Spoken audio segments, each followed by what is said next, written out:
الحسم فخر الجزائر في كل الأوقات، حناجرهم تزلزل الأرض، حماسهم يعكس الهيبة والإقدام.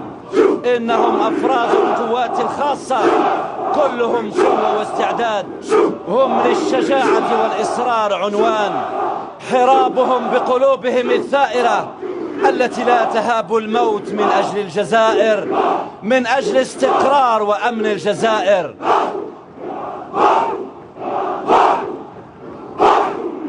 يمر أمامكم الآن أيها الحضور مربع رماة البحر من المدرسة التطبيقية لجند البحرية الشهيد علي بن نور.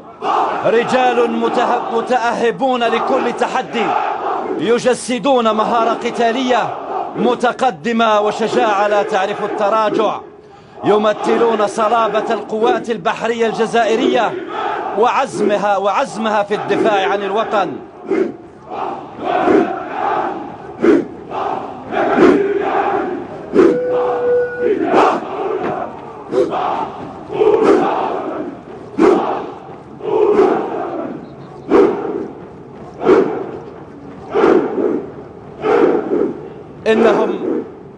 إنهم رجال الفوج الخاص لقيادة الحرس الجمهوري، اختاروا عن إيمان راسخ وعزيمة مهام التدخل والحماية،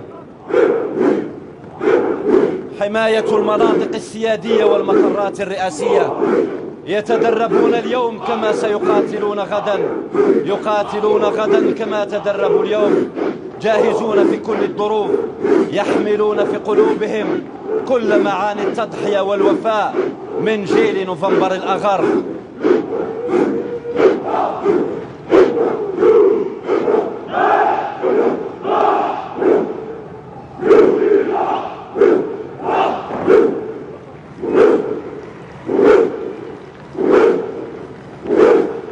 بالخطوة السريعة في حلة استعراضية، كلهم عزم وإيمان على قلب رجل واحد. إنهم رجال المفرزة الخاصة للدرك الوطني، روح انضباط عالية، درجة تكوينهم عالية، رجال نخبة بامتياز بمعنويات عالية، كلهم حيوية ونشاط، استعداد وإقدام. مهمتهم مكافحة بقايا الإرهاب، الجريمة المنظمة واللصوصية، محاربة الإجرام العنيف، تحرير الرهائن والحماية والمرافقة. أمامكم الآن أيها الحضور نخبة الشرطة الجزائرية، تدريبهم عالي المستوى، مجهزون بتجهيزات خاصة، جاهزيتهم عالية.